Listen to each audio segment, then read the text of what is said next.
किताब ते सिख भी निगलिया गया। लेखक कुलबीर सिंह कौड़ा। भाग 7वां। आवाज़ भाई गुरजंट सिंह रूपोवाली। वाहिगुरू जी का खालसा वाहिगुरू जी की फतेह। ध्यान सिंह साध के सान। ਖਾੜਕੂਵਾਦ ਦੇ ਦਿਨਾਂ ਵਿੱਚ ਪੰਜਾਬ ਵਿੱਚ ਵਾਪਰਦੀ ਹਰ ਘਟਨਾ ਖਾੜਕੂਆਂ ਦੇ ਪੇਟੇ ਹੀ ਪੈਂਦੀ ਸੀ। ਭਾਵੇਂ ਉਹਨਾਂ ਵਿਚਾਰਿਆਂ ਨੂੰ ਕਿਸੇ ਘਟਨਾ ਦਾ ਚੇਤਾ ਵੀ ਨਾ ਹੋਵੇ, ਪਰ ਪੁਲਿਸ ਉਹਨਾਂ ਦੇ ਹੀ ਮਗਰ ਪੈਂਦੀ ਸੀ।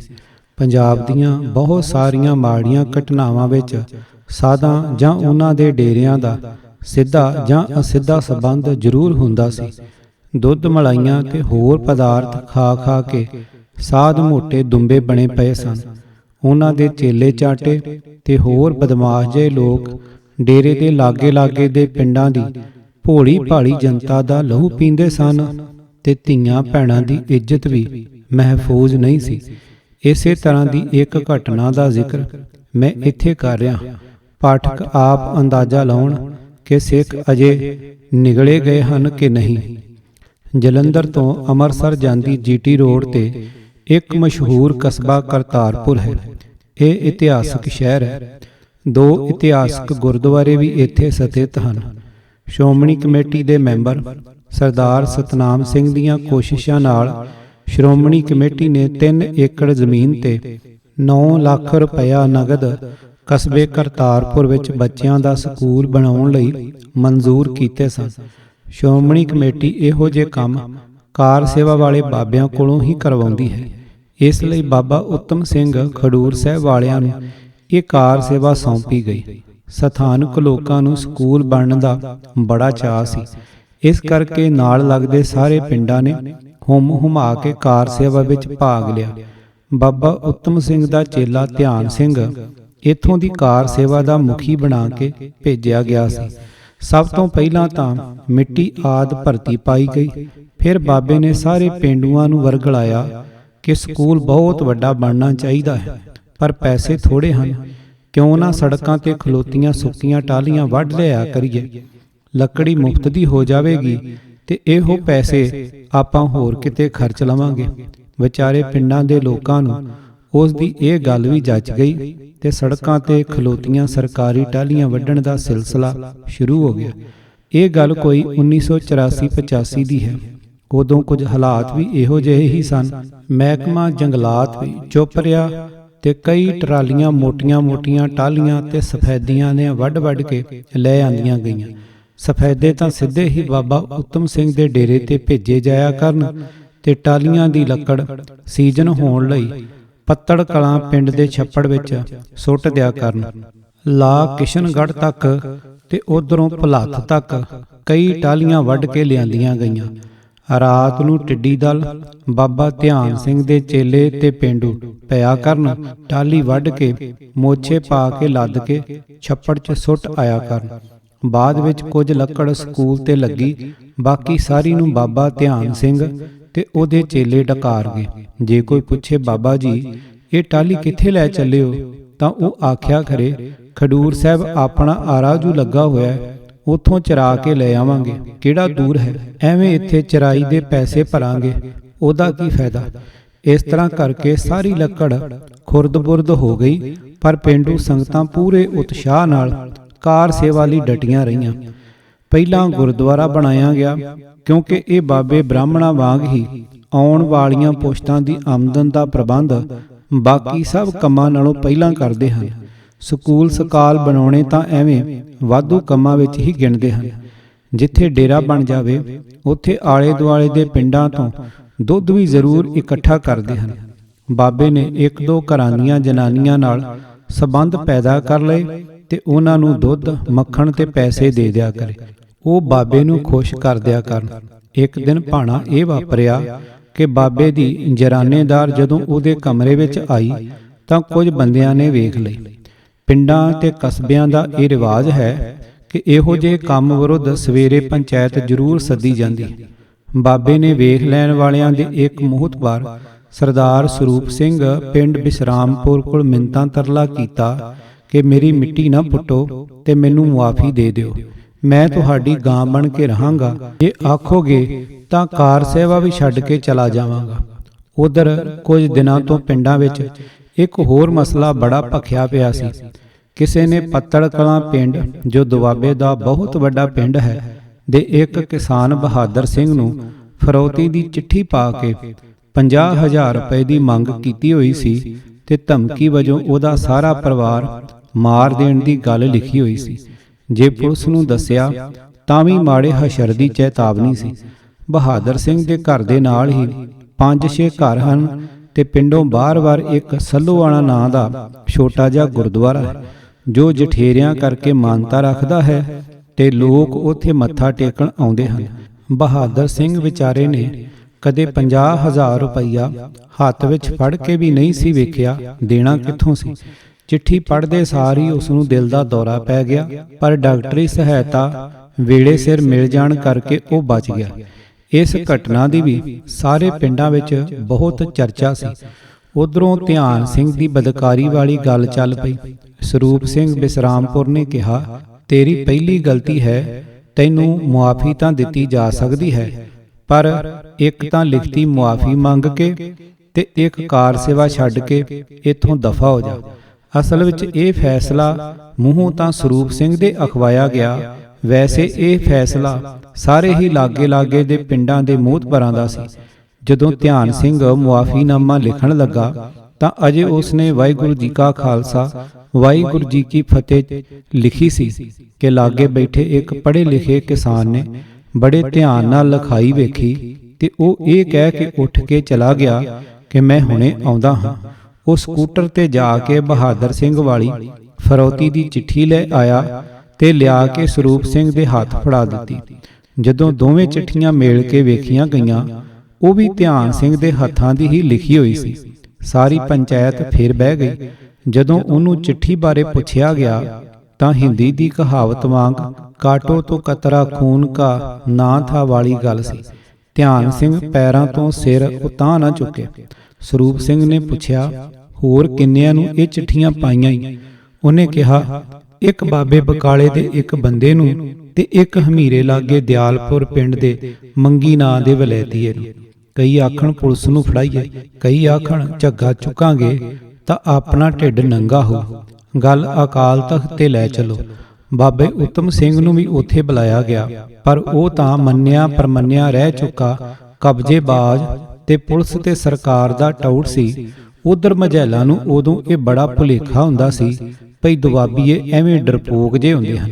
ਬਾਬੇ ਉੱਤਮ ਸਿੰਘ ਨੇ ਆਖਿਆ, ਮੁਆਫੀ ਧਿਆਨ ਸਿਓ ਮੰਗ ਲੈਂਦਾ ਹੈ, ਪਰ ਜੇ ਆਖੋ ਕਾਰ ਸੇਵਾ ਦਾ ਡੰਡਾ ਡੇਰਾ ਪੁੱਟੋ ਤਾਂ ਉਹ ਗੱਲ ਨਹੀਂ ਜੇ ਹੋਣੀ। ਉਹਨੇ ਹਾਜ਼ਰ ਲੋਕਾਂ ਸਾਹਮਣੇ ਆਪਣਾ ਝੱਗਾ ਉਤਾਂਹ ਚੁੱਕ ਕੇ ਕਿਹਾ, ਲਾ ਲਓ ਜਿਹੜਾ ਜ਼ੋਰ ਲੱਗਦਾ ਜੇ। ਇਸ ਦਾ ਮਤਲਬ ਕੀ ਹੁੰਦਾ ਹੈ ਸਾਰੇ ਜਾਣਦੇ ਹਨ। ਇਸ ਤਰ੍ਹਾਂ ਹੁੰਦਿਆਂ ਕਰਦਿਆਂ ਸਮਾਂ ਲੰਘਦਾ ਗਿਆ। ਸਕੂਲ ਬਣ ਕੇ ਤਿਆਰ ਹੋ ਗਿਆ ਤੇ ਚੱਲਣ ਵੀ ਲੱਗ ਪਿਆ। ਧਿਆਨ ਸਿੰਘ ਹੁਣ ਸਕੂਲ ਦੀਆਂ ਮਾਸਟਰਾਣੀਆਂ ਦੇ ਵਿਚਕਾਰ ਬਹਿ ਕੇ ਬਦਾਮ ਤੇ ਕਾਜੂ ਖਾਇਆ ਕਰੇ। ਜਿਹੜੀ ਮਾਸਟਰਾਣੀ ਨੂੰ ਜੀ ਕਰੇ ਕੱਢ ਲਿਆ ਕਰੇ, ਜਿਹਨੂੰ ਜੀ ਕਰੇ ਰੱਖ ਲਿਆ ਕਰੇ। ਅੰਮ੍ਰਿਤਸਰੋਂ ਲਿਆ ਕੇ 5-7 ਧੂਤੇ ਜਿਹੇ ਵੀ ਰੱਖ ਲਏ। ਲੋਕ ਢਿੱਡੋਂ ਔਖੇ ਤਾਂ ਬਹੁਤ ਸਨ, ਪਰ ਕਰ ਕੁਝ ਨਹੀਂ ਸੀ ਸਕਦੇ। ਧਿਆਨ ਸਿੰਘ ਹੁਣ ਬਹੁਤ ਸ਼ਕਤੀਸ਼ਾਲੀ ਬਣ ਚੁੱਕਾ ਸੀ ਤੇ ਪੁਲਿਸ ਨਾਲ ਵੀ ਚੰਗੀ ਘੂੰ-ਘਾਂ ਬਣਾ ਲਈ ਸੀ। ਪੁਲਿਸ ਨੂੰ ਕੰਮ ਦੇਣ ਲੱਗ ਪਿਆ ਸੀ ਤੇ ਆਮ ਫਰੌਤੀਆਂ ਵਸੂਲਣ ਤੇ ਹੋਰ ਸਹੂਲਤਾਂ ਲੈਣ ਲੱਗ ਪਿਆ ਸੀ। ਉਹਨਾਂ ਦਿਨਾਂ ਵਿੱਚ ਜਦੋਂ ਖਾੜਕੂ ਵੀ ਪੂਰੇ ਜ਼ੋਰ ਵਿੱਚ ਸਨ, ਬੱਕਰੇ ਦੀ ਮਾਂ ਕਿੰਨੇ ਕੁ ਦਿਨ ਖੈਰ ਮਨਾ ਸਕਦੀ ਸੀ। ਇੱਕ ਦਿਨ ਧਿਆਨ ਸਿੰਘ ਸਾਧ ਮਾਰਿਆ ਗਿਆ, ਪਰ ਨਾਲ ਉਸ ਨੂੰ ਮਾਰਨ ਵਾਲੇ 2 ਨੌਜਵਾਨ ਖਾੜਕੂ ਵੀ ਉਸੇ ਦਿਨ ਹੀ ਮਾਰੇ ਗਏ। ਸੱਚੀ ਗੱਲ ਤਾਂ ਇਹ ਹੈ ਕਿ ਸਿੱਖ ਹੁਣ ਬਹੁਤ ਚਵਲ ਹੋ ਚੁੱਕੇ ਹਨ। ਜੇ ਇਹਨਾਂ ਅੱਤ ਦਰਜੇ ਦੀ ਬਹਾਦਰੀ ਕੀਤੀ ਹੈ ਤਾਂ ਅੱਤ ਦਰਜੇ ਦੀ ਮੁਖਬਰੀ ਕਰਨ ਦੇ ਵੀ ਇਹ ਮਾਹਰ ਹਨ। 2 ਅਣਖੀਲੇ ਨੌਜਵਾਨ, ਜਿਨ੍ਹਾਂ ਵਿੱਚ ਇੱਕ ਬਿਸਰਾਮਪੁਰ ਪਿੰਡ ਦਾ ਗੁਰਮੇਜ ਸਿੰਘ ਗੇਜਾ ਤੇ ਦੂਸਰਾ ਦਰਸ਼ਨ ਸਿੰਘ ਪਿੰਡ ਉਸਮਾਨ ਸ਼ਹੀਦ ਤਹਿਸੀਲ ਦਸੂਹਾ ਜ਼ਿਲ੍ਹਾ ਹੁਸ਼ਿਆਰਪੁਰ ਸੀ। ਜਦੋਂ ਧਿਆਨ ਸਿੰਘ ਸਾਧ ਨੂੰ ਮਾਰਨ ਗਏ ਤਾਂ ਧਿਆਨ ਸਿੰਘ ਦੇ ਡੇਰੇ ਦੇ ਬਿਲਕੁਲ ਸਾਹਮਣੇ ਘਰ ਵਿੱਚ ਗਏ। ਉਹਨਾਂ ਦਾ ਖਿਆਲ ਸੀ ਕਿ ਅਸੀਂ ਬਹੁਤ ਨੇਕੀ ਦਾ ਕੰਮ ਕਰਨਾ ਹਾਂ, ਇਸ ਲਈ ਸਾਨੂੰ ਕਿਸੇ ਨੇ ਕੀ ਆਖਣਾ ਹੈ, ਸਗੋਂ ਲੋਕ ਤਾਂ ਸਾਡੇ ਨਾਲ ਹਮਦਰਦੀ ਕਰਨਗੇ। ਫਿਰ ਉਹਨਾਂ ਨੂੰ ਖਿਆਲ ਆਇਆ ਕਿ ਇਹ ਵਿਚਾਰੇ ਘਰ ਵਾਲੇ ਕਿਤੇ ਐਵੇਂ ਹੀ ਕਾਬੂ ਨਾ ਆ ਜਾਣ। ਇਸ ਲਈ ਉਹਨਾਂ ਘਰ ਵਾਲਿਆਂ ਨੂੰ ਸਿਰਫ ਇੰਨਾ ਹੀ ਪੁੱਛਿਆ ਕਿ ਧਿਆਨ ਸਿੰਘ ਅੰਦਰੇ ਹੀ ਹੈ ਕਿ ਨਹੀਂ। ਘਰ ਵਿੱਚ ਚਰਖਾ ਕੱਤ ਦੀ ਬੁੱਢੀ ਨੇ ਕਿਹਾ ਅੰਦਰੇ ਹੀ ਹੈ, ਪਰ ਨਾਲ ਹੀ ਉਸ ਬੁੱਢੀ ਨੂੰ ਸ਼ੱਕ ਪਿਆ ਤੇ ਉਹਨਾਂ ਮੁੰਡਿਆਂ ਦੇ ਜਾਣ ਤੋਂ ਬਾਅਦ ਉਹ ਬਾਹਰ ਸੜਕ ਤੇ ਆ ਕੇ ਹਲਵਾਈ ਦੀ ਦੁਕਾਨ ਤੇ ਦੁੱਧ ਪਾਉਣ ਗਏ ਆਪਣੇ ਮੁੰਡੇ ਨੂੰ ਉਡੀਕਣ ਲੱਗ ਪਈ। ਉਹ ਸਕੂਟਰ ਤੇ ਆਇਆ ਤਾਂ ਉਹਨੇ ਉਹਨੂੰ ਪੁਲਿਸ ਨੂੰ ਇਤਲਾਹ ਕਰਨ ਭੇਜ ਦਿੱਤਾ। ਇਸ ਗੱਲ ਦਾ ਖਾੜਕੂਆਂ ਨੂੰ ਚੇਤਾ ਵੀ ਨਹੀਂ ਸੀ। ਉਹ ਤਾਂ ਸਗੋਂ ਉਸ ਘਰ ਦਾ ਭਲਾ ਕਰਦੇ ਕਰਦੇ ਹੀ ਆਪ ਉਹਨਾਂ ਹੱਥੋਂ ਫਸ ਚਲੇ ਸਨ। ਥੋੜੇ ਚਿਰ ਬਾਅਦ ਹੀ ਉਹਨਾਂ ਖਾੜਕੂਆਂ ਨੇ ਡੇਰੇ ਦਾ ਦਰਵਾਜ਼ਾ ਖੁਲਵਾ ਕੇ ਧਿਆਨ ਸਿੰਘ ਨੂੰ ਬੁਰੀ ਮੌਤੇ ਮਾਰਿਆ। ਹੱਥ ਜੋੜਦਾ, ਤਰਲੇ ਕਰਦਾ, ਆਪਣੇ ਸਾਰੇ ਗੁਨਾਹਾਂ ਮੰਨਦਾ, ਉਹ ਜੀਭ ਦੇ ਦੁਆਲੇ ਦੁਆਲੇ ਨੱਠਾ ਫਿਰਦਾ ਰਿਹਾ ਤੇ ਅਖੀਰ ਇੱਕ ਹੀ AK-47 ਦੇ ਬਰਸਟ ਨਾਲ ਠੰਡਾ ਹੋ ਗਿਆ। ਨੌਜਵਾਨ ਧਿਆਨੇ ਨੂੰ ਮਾਰ ਕੇ ਪੈਦਲ ਹੀ ਖੇਤਾਂ ਵਿੱਚ ਨੂੰ ਹੋ ਗਏ। ਉਨੇ ਚਿਰ ਤੱਕ ਉਸ ਚਵਲ ਬੁੱਢੀ ਦੀ ਬੁਲਾਈ ਹੋਈ ਪੁਲਿਸ ਵੀ ਆ ਚੁੱਕੀ ਸੀ ਤੇ ਉਹਨਾਂ ਦੇ ਮਗਰ ਲੱਗ ਚੁੱਕੀ ਸੀ। ਥੋੜਾ ਅੱਗੇ ਜਾ ਕੇ ਨੌਜਵਾਨਾਂ ਨੇ ਖੇਤ ਵਿੱਚ ਵਗਦਾ ਇੱਕ ਟਰੈਕਟਰ ਖੋਇਆ ਤੇ ਟਰੈਕਟਰ ਵਾਲੇ ਨੂੰ ਦੱਸ ਦਿੱਤਾ ਕਿ 2 ਮੀਲ ਤੇ ਫਲਾਣੇ ਥਾਂ ਤੇਰਾ ਟਰੈਕਟਰ ਖੜਾ ਹੋਵੇਗਾ, ਫਿਕਰ ਨਾ ਕਰੀ ਤੇ ਉੱਥੋਂ ਲੈ ਆਵੀਂ, ਤੇਰੀ ਮਿਹਰਬਾਨੀ। ਇਹ ਚੀਮੇ ਪਿੰਡ ਵਾਲਿਆਂ ਦਾ ਟਰੈਕਟਰ ਸੀ। ਨੌਜਵਾਨ ਹੁਣ ਪੁਲਿਸ ਤੋਂ ਕਾਫੀ ਅਗਾਂਹ ਨਿਕਲ ਚੁੱਕੇ ਸਨ।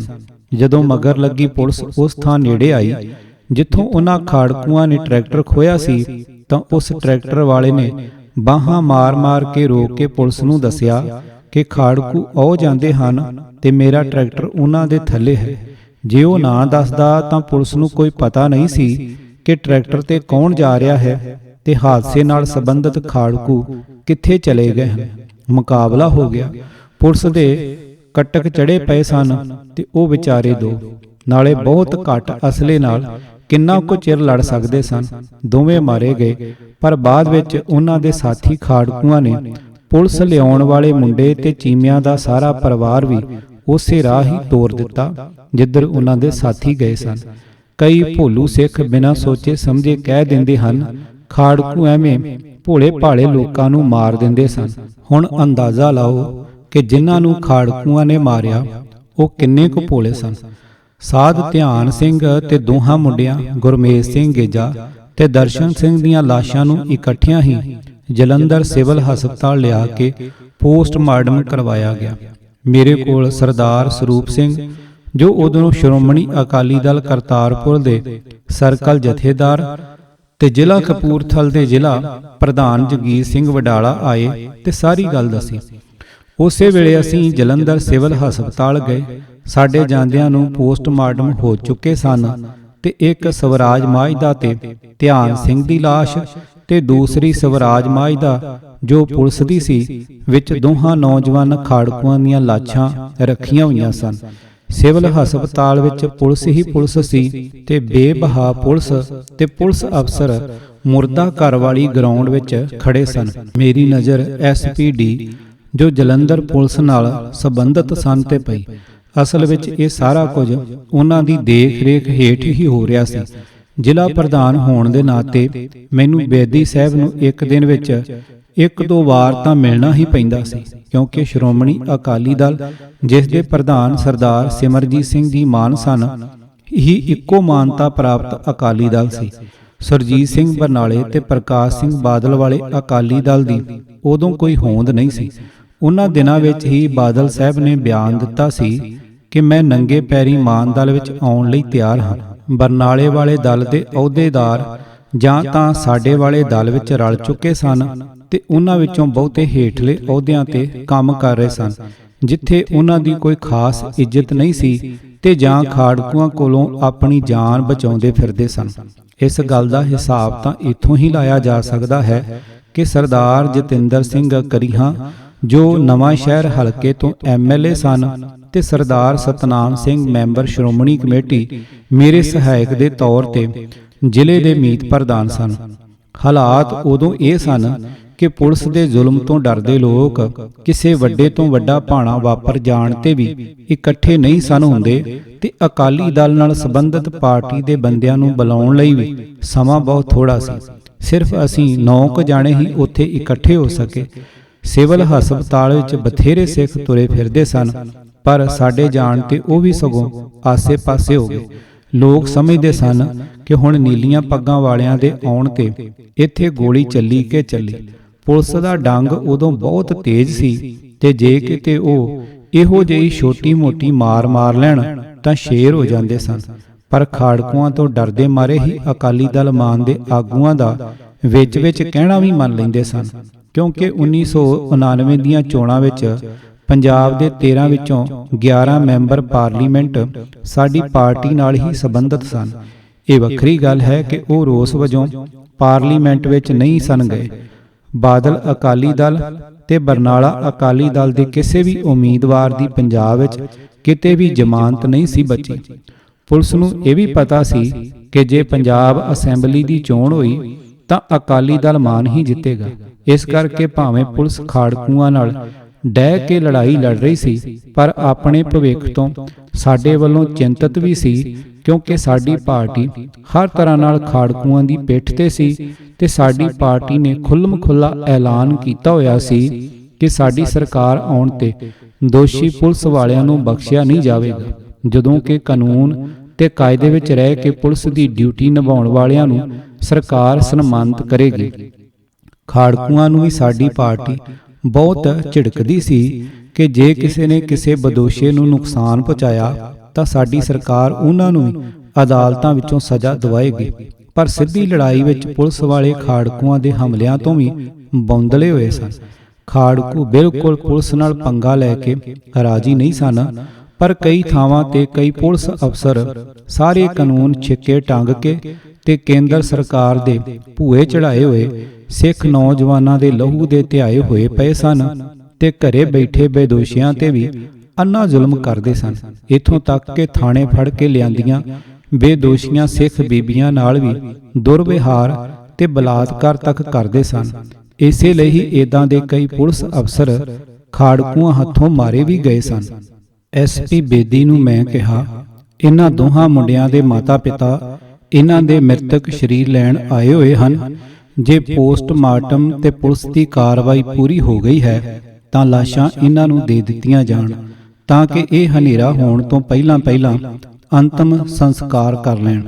ਉਹ ਕਹਿਣ ਲੱਗੇ, ਨਹੀਂ, ਇਹਨਾਂ ਦਾ ਸੰਸਕਾਰ ਸਾਡੀ ਦੇਖ-ਰੇਖ ਹੇਠ ਵਿੱਚ ਜਲੰਧਰ ਮਿਊਨਿਸਪਲ ਕਮੇਟੀ ਵਾਲੇ ਕਰਨਗੇ। ਲਾਸ਼ਾਂ ਅਸਾਂ ਕਿਸੇ ਨੂੰ ਨਹੀਂ ਦੇਣੀਆਂ। ਮੈਂ ਕਿਹਾ, ਬੇਦੀ ਸਾਹਿਬ, ਜਦੋਂ ਕੋਈ ਮਨੁੱਖ ਇਸ ਦੁਨੀਆ ਤੋਂ ਚਲਾ ਜਾਵੇ ਤਾਂ ਉਹਦੇ ਸਾਰੇ ਗਿਲੇ ਸ਼ਿਕਵੇ ਵੀ ਉਹਦੇ ਸਾਹਾਂ ਨਾਲ ਹੀ ਮੁੱਕ ਜਾਂਦੇ ਹਨ। ਹਰ ਕਾਨੂੰਨ ਦੀ ਕਿਤਾਬ ਵੀ ਇਹੋ ਹੀ ਕਹਿੰਦੀ ਹੈ। ਨਾਲੇ ਕਮੇਟੀ ਵਾਲੇ ਤਾਂ ਸੰਸਕਾਰ ਤਦ ਕਰਨ ਜੇ ਉਹ ਅਣਪਛਾਤੇ ਹੋਣ ਤੇ ਉਹਨਾਂ ਦੀਆਂ ਲਾਸ਼ਾਂ ਨੂੰ ਕੋਈ ਲੈਣ ਨਾ ਆਵੇ। ਇੱਥੇ ਤਾਂ ਉਹਨਾਂ ਦੇ ਪਰਿਵਾਰ ਵਾਲੇ ਉਹ ਖੜੇ ਹਨ। ਇੱਕ ਦਾ ਭਰਾ ਤੇ ਮਾਂ ਹੀ ਖੜੇ ਸਨ। ਪਿੰਡ ਉਸਮਾਨ ਸ਼ਹੀਦ ਵਾਲਿਆਂ ਨੂੰ ਤਾਂ ਆਪਣੇ ਪੁੱਤ ਦੇ ਮਾਰੇ ਜਾਣ ਦਾ ਵੀ ਪਤਾ ਨਹੀਂ ਸੀ। ਇੰਨੇ ਨੂੰ ਧਿਆਨ ਸਿੰਘ ਦੀ ਲਾਸ਼ ਵਾਲਾ ਟਰੱਕ ਸਟਾਰਟ ਹੋਇਆ ਤੇ 6 ਕੁ ਜਣੇ ਉਹਦੇ ਬੁਰਸ਼ੇ ਜੇ ਚੇਲੇ ਉਹਨੂੰ ਲੈ ਕੇ ਚਲੇ ਗਏ। ਐਸਪੀਡੀ ਨੇ ਮੇਰੀ ਗੱਲ ਨੂੰ ਜਾਂ ਤਾਂ ਅਣਗੌਲਿਆਂ ਕਰ ਦਿੱਤਾ ਜਾਂ ਮੇਰੀ ਆਵਾਜ਼ ਟਰੱਕ ਸਟਾਰਟ ਹੋਣ ਦੇ ਰੌਲੇ ਥੱਲੇ ਦੱਬੀ ਗਈ। ਉਹਨੇ ਦੂਸਰੇ ਟਰੱਕ ਦੇ ਪੁਲਿਸੀਏ ਡਰਾਈਵਰ ਨੂੰ ਵੀ ਹੱਥ ਨਾਲ ਚੱਲਣ ਦਾ ਇਸ਼ਾਰਾ ਕੀਤਾ। ਮੈਂ ਕਿਹਾ, ਬੇਦੀ ਸਾਹਿਬ, ਇਹ ਤੁਸੀਂ ਬੇਵਿਹਾਰੀ ਗੱਲ ਕਰਨ ਲੱਗੇ ਹੋ। ਇਦਾਂ ਅੱਗੇ ਕਦੇ ਹੋਇਆ ਨਹੀਂ। ਤੁਸੀਂ ਨਵੀਂ ਪਿਰਤ ਪਾਉਣ ਲੱਗੇ ਹੋ। ਅੰਗਰੇਜ਼ਾਂ ਨੇ ਸ਼ਹੀਦ ਭਗਤ ਸਿੰਘ ਹੋਰਾਂ ਦੀਆਂ ਲਾਸ਼ਾਂ ਨਹੀਂ ਸੀ ਦਿੱਤੀਆਂ ਤੇ ਆਪਾਂ ਭਾਰਤੀ ਅੱਜ ਤੱਕ ਕੱਟੇ ਵਾਂਗ ਸਟੇਜਾਂ ਤੇ ਅੜਿੰਗਦਿਆਂ ਬਈ ਉਹਨਾਂ ਜ਼ਬਰਦਸਤੀ ਸੰਸਕਾਰ ਕਰ ਦਿੱਤੇ ਸੀ। ਅੰਗਰੇਜ਼ਾਂ ਵਾਲਾ ਕੰਮ ਹੀ ਅੱਜ ਤੁਸੀਂ ਕਰਨ ਲੱਗੇ ਹੋ। ਮੇਰੀ ਆਵਾਜ਼ ਵਿੱਚ ਗੁੱਸਾ, ਲਾਚਾਰੀ, ਗਿਲਾ, ਕਾਨੂੰਨ ਸਭ ਕੁਝ ਮਿਲਿਆ ਜੁਲਿਆ ਸੀ। ਐਸਪੀ ਬੇਦੀ ਕਹਿਣ ਲੱਗਾ, ਉਹ ਤੇ ਚੋਰੀ ਲੈ ਗਏ ਸਨ, ਅਸੀਂ ਤੇ ਸਾਹਮਣੇ ਲੈ ਕੇ ਚੱਲੇ ਹਾਂ। ਮੈਂ ਕਿਹਾ, ਉਹਨਾਂ ਚੋਰੀ ਕੀਤੀ ਸੀ, ਤੁਸੀਂ ਡਾਕਾ ਮਾਰਨ ਲੱਗੇ ਹੋ, ਫਰਕ ਤੇ ਕੋਈ ਨਹੀਂ। ਫਿਰ ਮੈਨੂੰ ਪਤਾ ਨਹੀਂ ਕੀ ਸੁਝਿਆ। ਮੈਂ ਆਪਣੇ ਸਾਥੀਆਂ ਨੂੰ ਕਿਹਾ, ਆਓ ਬਈ ਟਰੱਕ ਅੱਗੇ ਲੰਮੇ ਪਈਏ, ਆਪਣੇ ਉੱਤੋਂ ਦੀ ਲੰਘਾ ਕੇ ਲੈ ਜਾਣਗੇ ਤਾਂ ਲੈ ਜਾਣ, ਐਂ ਤਾਂ ਫਿਰ ਨਹੀਂ ਜਾਣ ਦਿੰਦੇ। ਮੇਰੇ ਕਹਿਣ ਦੀ ਹੀ ਦੇਰ ਸੀ ਕਿ ਅਸੀਂ ਸਾਰੇ ਫੌਜੀਆਂ ਦੇ ਹੁਕਮ ਤੇ ਲੰਮੇ ਪੈਣ ਵਾਂਗ ਝੱਟ ਕਤਾਰ ਦੀ ਕਤਾਰ 9 ਜਾਣੇ ਟਰੱਕ ਅੱਗੇ ਲੰਮੇ ਪੈ ਗਏ। ਮੇਰੇ ਨਾਲ ਕਪੂਰਥਲੇ ਜ਼ਿਲ੍ਹੇ ਦਾ ਪ੍ਰਧਾਨ ਤਾਂ ਮੇਰੇ ਹੀ ਅਹੁਦੇ ਦੇ ਬਰਾਬਰ ਸੀ, ਪਰ ਉਹ ਵਿਚਾਰਾ ਵੀ ਮੇਰੀ ਆਵਾਜ਼ ਨਾਲ ਹੀ ਲੰਮਾ ਪੈ ਗਿਆ। ਸਾਨੂੰ ਉਦੋਂ ਮਰਨ ਦਾ ਡਰ ਬਿਲਕੁਲ ਨਹੀਂ ਆਇਆ, ਪਰ ਹੈਰਾਨੀ ਇਹ ਹੋਈ ਜਦੋਂ ਐਸਪੀ ਬੇਦੀ ਨੇ ਮੇਰੇ ਲੰਮੇ ਪਏ ਕੋਲ ਆ ਕੇ ਨਿਉ ਕੇ ਮੇਰਾ ਹੱਥ ਫੜ ਕੇ ਉਤਾਂਹ ਨੂੰ ਖਿੱਚਿਆ ਤੇ ਫਿਰ ਪੂਰੀ ਮਝੈਲੀ ਬੋਲੀ। ਬੇਦੀ ਵੀ ਅੰਮ੍ਰਿਤਸਰ ਦੇ ਸਰਹੱਦੀ ਪਿੰਡਾਂ ਦਾ ਹੈ। ਵਿੱਚ ਬੜੀ ਮਨਾਉਣ ਜਿਹੀ ਵਾਲੀ ਤਰਜ਼ ਨਾਲ ਕਿਹਾ, ਪ੍ਰਧਾਨ ਜੀ ਕੀ ਕਰਨ ਡਏ ਜੇ? ਐਵੇਂ ਲੋਕਾਂ ਨੂੰ ਡਏ ਜੇ ਤਮਾਸ਼ਾ ਵਿਖਾਉਣ। ਗੱਲ ਮੂੰਹ ਨਾਲ ਕਰੀਦੀ ਹੈ ਕਿ ਐਵੇਂ ਇਤਨਾ ਭੌਂ ਤੇ ਲੰਮੇ ਪੈ ਜਾਈਦਾ। ਹੱਦ ਹੋ ਗਈ ਆ ਤੁਹਾਡੀ ਵੀ, ਭਈ ਬੰਦਾ ਥੋੜਾ ਜਿਹਾ ਧੀਰਜ ਤੇ ਰੱਖੇ। ਉਠੋ। ਉਹਨੇ ਮੇਰੀ ਬਾਂਹ ਜ਼ੋਰ ਨਾਲ ਉਤਾਂਹ ਨੂੰ ਖਿੱਚੀ ਤੇ ਮੈਂ ਉੱਠ ਪਿਆ, ਪਰ ਬੋਲਿਆ ਕੁਝ ਨਾ। ਫਿਰ ਉਹਨੇ ਆਪ ਹੀ ਆਖਿਆ, ਆਪਾਂ ਇਤਨਾ ਕਰਦੇ ਆਂ ਭਈ, ਐਸਐਸਪੀ ਸਾਹਿਬ ਕੋਲ ਚਲੇ ਚੱਲਦੇ ਆਂ, ਜਿਸ ਤਰ੍ਹਾਂ ਉਹ ਆਖਣਗੇ ਉਸ ਤਰ੍ਹਾਂ ਕਰ ਲਾਂਗੇ। ਮੈਨੂੰ ਇਸ ਵਿੱਚ ਵੀ ਕੁਝ ਇਤਰਾਜ਼ਯੋਗ ਨਾ ਲੱਗਾ ਤੇ ਮੈਂ ਹਾਂ ਵਿੱਚ ਸਿਰ ਹਿਲਾ ਦਿੱਤਾ। ਮੇਰੇ ਨਾਲ ਦੇ ਵੀ ਉੱਠ ਕੇ ਬਹਿ ਗਏ। ਘਾਹ ਤੇ ਲੰਮੇ ਪੈਣ ਕਰਕੇ ਮਿੱਟੀ ਤੇ ਕੱਖ ਜੇ ਸਾਰਿਆਂ ਦੇ ਲੀੜਿਆਂ ਨੂੰ ਲੱਗ ਗਏ ਸਨ, ਪਰ ਕਿਸੇ ਨੇ ਉਧਰ ਧਿਆਨ ਨਾ ਦਿੱਤਾ। ਇਹੋ ਜਿਹੇ ਵੇਲੇ ਜਿੱਥੇ ਸਿਰ ਧੜ ਦੀਆਂ ਬਾਜ਼ੀਆਂ ਲੱਗੀਆਂ ਹੋਣ, ਲੀੜਿਆਂ ਨੂੰ ਕੌਣ ਪੁੱਛਦਾ ਹੈ। ਐਸਐਸਪੀ ਜਲੰਧਰ ਦੇ ਦਫ਼ਤਰ ਪਹਿਲਾਂ ਮਿਸਟਰ ਬੇਦੀ ਨੇ ਪੈਰ ਰੱਖਿਆ ਤੇ ਉਹਨਾਂ ਦੇ ਪਿੱਛੇ ਮੈਂ ਅੰਦਰ ਵੜਿਆ। ਐਸਐਸਪੀ ਕੁਝ ਲਿਖਣ ਵਿੱਚ ਰੁੱਝਾ ਹੋਇਆ ਸੀ। ਬੇਦੀ ਨੇ ਸਲੂਟ ਮਾਰਿਆ ਤਾਂ ਉਹਨਾਂ ਨੇ ਸਿਰ ਹਿਲਾ ਕੇ ਸਵੀਕਾਰ ਕੀਤਾ। ਉਹਨਾਂ ਨਾਲ ਗੱਲ ਕਰਨ ਦੀ ਥਾਂ ਮੇਰੇ ਵੱਲ ਮੂੰਹ ਕਰਕੇ ਮੈਨੂੰ ਪੁੱਛਿਆ, ਆ ਗਏ ਉਹਨਾਂ ਦੀਆਂ ਡੈੱਡ ਬਾਡੀਜ਼ ਲਾਸ਼ਾਂ ਲੈਣ? ਇਸ ਮੰਡੀਰ ਨੂੰ ਕੁਝ ਸਮਝਾਓ। ਅੱਗੇ ਆਮ ਲੋਕਾਂ ਨੂੰ ਮਾਰਦੇ ਸੀ, ਹੁਣ ਸੰਤਾਂ ਮਹਾਤਮਾਵਾਂ ਵੱਲ ਵੀ ਹੋ ਗਏ ਹਨ। ਸੰਤ ਧਿਆਨ ਸਿੰਘ ਨੇ ਕੀ ਵਿਗਾੜਿਆ ਸੀ ਉਹਨਾਂ ਦਾ? ਤੇ ਨਾਲ ਹੀ ਮੈਨੂੰ ਹੱਥ ਨਾਲ ਬੈਠਣ ਦਾ ਇਸ਼ਾਰਾ ਕੀਤਾ। ਮੈਂ ਬੈਠ ਗਿਆ ਤੇ ਗਲਾ ਸਾਫ਼ ਕਰਕੇ ਕਿਹਾ, ਗੱਲ ਇਹ ਹੈ ਜੀ ਕਿ ਰਾਵਣ ਉੱਚ ਕੁਲ ਬ੍ਰਾਹਮਣ ਸੀ, 10 ਵੇਦਾਂ ਦਾ ਗਿਆਤਾ ਸੀ, ਸੋਨੇ ਦੀ ਉਹਦੀ ਲੰਕਾ ਸੀ। ਇੰਦਰ ਵਰਗੇ ਦੇਵਤੇ ਵੀ ਉਹਦੇ ਕੋਲੋਂ ਡਰਦੇ ਤੇ ਥਰ-ਥਰ ਕੰਬਦੇ ਸਨ। ਉਹ ਵੀ ਤਾਂ ਆਪਣੀ ਕਰਤੂਤ ਕਰਕੇ ਹੀ ਮਾਰਿਆ ਗਿਆ ਸੀ। ਇਹ ਤੇ ਸ਼ੈ ਹੀ ਕੋਈ ਨਹੀਂ ਸੀ। ਸੰਤ ਧਿਆਨ ਸਿੰਘ ਨੇ ਇਹੋ ਜਿਹਾ ਕੀ ਕੀਤਾ ਸੀ? ਸਕੂਲ ਚਲਾਉਂਦਾ ਸੀ, ਵਿਦਿਆ ਪੜਾਉਂਦਾ ਸੀ, ਹੋਰ ਉਹ ਵਿਚਾਰਾ ਕਿਸੇ ਨੂੰ ਕੀ ਕਹਿੰਦਾ ਸੀ? ਰਾਵਣ ਤੇ ਸਿਰਫ ਮਾਤਾ ਸੀਤਾ ਨੂੰ ਚੁੱਕ ਕੇ ਹੀ ਲੈ ਗਿਆ ਸੀ ਤੇ ਉਹਨਾਂ ਦੇ ਬਿਆਨਾਂ ਅਨੁਸਾਰ ਉਹਨੇ ਕੀਤਾ ਵੀ ਕੁਝ ਨਹੀਂ ਸੀ। ਸੀਤਾ ਨਾਲ ਮਾਤਾ ਮੈਂ ਜਾਣ ਕੇ ਲਾ ਦਿੱਤਾ ਤਾਂ ਕਿ ਗੱਲਬਾਤ ਵਿੱਚ ਦੋਹਾਂ ਹਿੰਦੂ ਅਫਸਰਾਂ ਨੂੰ ਮਿਰਚਾਂ ਜ਼ਰਾ ਘੱਟ ਲੜਨ ਤੇ ਮੈਂ ਆਪਣੀ ਗੱਲ ਪੂਰੀ ਕਹਿ ਸਕਾਂ। ਪਰ ਇਸ ਰਾਵਣ ਨੇ ਤਾਂ ਜਿਹੜੀ ਉਹਦੇ ਢਹੇ ਚੜ ਗਈ, ਲੱਗਦੇ ਵਾ ਛੱਡੀ ਕੋਈ ਨਹੀਂ। ਰਹੀ ਗੱਲ ਵਿਦਿਆ ਪੜਾਉਣ ਦੀ, ਤਾਂ ਵਿਦਿਆ ਉੱਥੇ ਘੱਟ ਪੜਾਈ ਜਾਂਦੀ ਸੀ ਤੇ ਬਦਫੈਲੀ ਜ਼ਿਆਦਾ ਹੁੰਦੀ ਸੀ। ਇਹੋ ਜਿਹੀ ਵਿਦਿਆ ਪੜਾਉਣ ਵਾਲੀ ਸੰਸਥਾ ਨੂੰ ਅੱਗ ਲਾਉਣੀ ਹੈ ਜਿੱਥੇ ਕਿਸੇ ਦੀ ਧੀ ਭੈਣ ਦੀ ਇੱਜ਼ਤ ਹੀ ਮਹਿਫੂਜ਼ ਨਾ ਹੋਵੇ। ਮੈਂ ਇਹ ਸਭ ਕੁਝ ਕਹੀ ਗਿਆ ਤੇ ਐਸਐਸਪੀ ਸਭ ਕੁਝ ਧਿਆਨ ਨਾਲ ਸੁਣੀ ਗਿਆ। ਫਿਰ ਉਹਨਾਂ ਨੇ ਐਸਪੀਡੀ ਵੱਲ ਮੂੰਹ ਕਰਕੇ ਪੁੱਛਿਆ, ਇਹ ਧਿਆਨ ਸਿੰਘ ਕੋਈ ਮਾੜਾ ਬੰਦਾ ਸੀ? ਬੇਦੀ ਨੇ ਕਿਹਾ, ਮੇਰੇ ਤੇ ਸੁਣਨ ਵਿੱਚ ਕੋਈ ਗੱਲ ਨਹੀਂ ਆਈ। ਇਹਨਾਂ ਦੀ ਗੱਲ ਸੁਣ ਕੇ ਤੇ ਮੈਂ ਵੀ ਹੈਰਾਨ ਹਾਂ। ਮੈਂ ਪੁੱਛਿਆ, ਤੁਸੀਂ ਮਾੜਾ ਕਿਹਨੂੰ ਗਿਣਦੇ ਹੋ? ਜਿਹੜਾ ਲੋਕਾਂ ਨੂੰ ਧਮਕੀਆਂ ਭਰੀਆਂ ਚਿੱਠੀਆਂ ਲਿਖ-ਲਿਖ ਕੇ ਫਿਰੌਤੀ ਵਸੂਲੇ, ਉਹ ਚੰਗੇ ਵਿੱਚ ਆਉਂਦਾ ਹੈ ਕਿ ਮਾੜੇ ਵਿੱਚ? ਐਸਐਸਪੀ ਨੇ ਕਿਹਾ, ਬਹੁਤ ਮਾੜੇ ਵਿੱਚ। ਮੈਂ ਕਿਹਾ, ਨੇੜੇ ਤੇੜੇ ਦੇ ਸਭ ਲੋਕਾਂ ਨੂੰ ਚਿੱਠੀਆਂ ਇਹ ਧਿਆਨਾ ਸਾਧ ਪਾਉਂਦਾ ਸੀ। ਇੱਕ ਵਿਚਾਰਾ ਤੇ ਚਿੱਠੀ ਪੜ੍ਹ ਕੇ ਹੀ ਮਰ ਗਿਆ ਸੀ। ਬਾਬੇ ਬਕਾਲੇ ਵਾਲੇ ਕੋਲੋਂ ਜਦੋਂ ਸਾਧ ਦੇ ਚੇਲੇ ਪੈਸੇ ਲੈ ਆਏ ਤਾਂ ਉਹ ਵਿਚਾਰਾ ਕੁਝ ਦਿਨਾਂ ਬਾਅਦ ਸਦਮੇ ਨਾਲ ਹੀ ਮਰ ਗਿਆ ਸੀ। ਤੁਹਾਡੀ ਕਰਤਾਰਪੁਰ ਵਾਲੀ ਪੁਲਿਸ ਉਹਦੇ ਨਾਲ ਰਲ ਕੇ ਚੱਲਦੀ ਸੀ।